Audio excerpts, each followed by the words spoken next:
காவிரி தீர்ப்புக்கு எதிராக தமிழக நீர்வளத்துறை நடந்து கொண்டுள்ளதாக கள் இயக்க ஒருங்கிணைப்பாளர் நல்லசுவாமி குற்றம் சாட்டியுள்ளார்.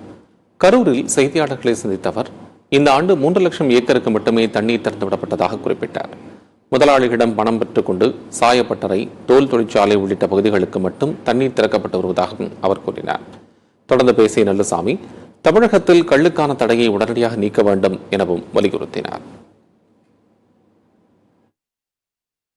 காவிரி தீர்ப்புக்கு புறம்பானதொரு நீர் நிர்வாகத்தை நீர்வளத்துறை தமிழ்நாட்டில் நடத்தி கொண்டிருக்கின்றது.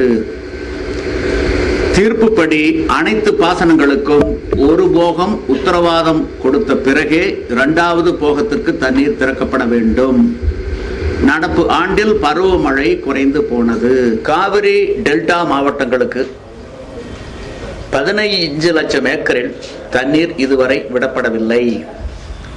3 ஏக்கர் குறுவை சாகுபடிக்கு மட்டுமே விடப்பட்டிருக்கின்றது.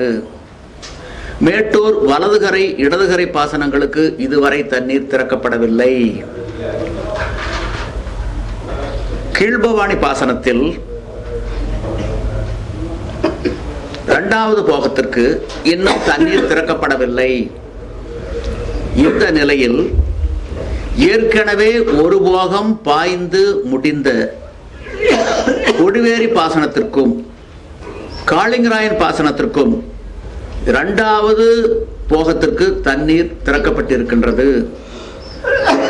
அவர்களுக்கு விட வேண்டிய ஆண்டு நீர் அளவு 8.13 TMC மட்டுமே. இதற்கு மாறாக 30 TMC வரை தண்ணீர் திறக்கப்படுகின்றது. இந்த திறப்பு காவிரி தீர்ப்புக்கு எதிரானது.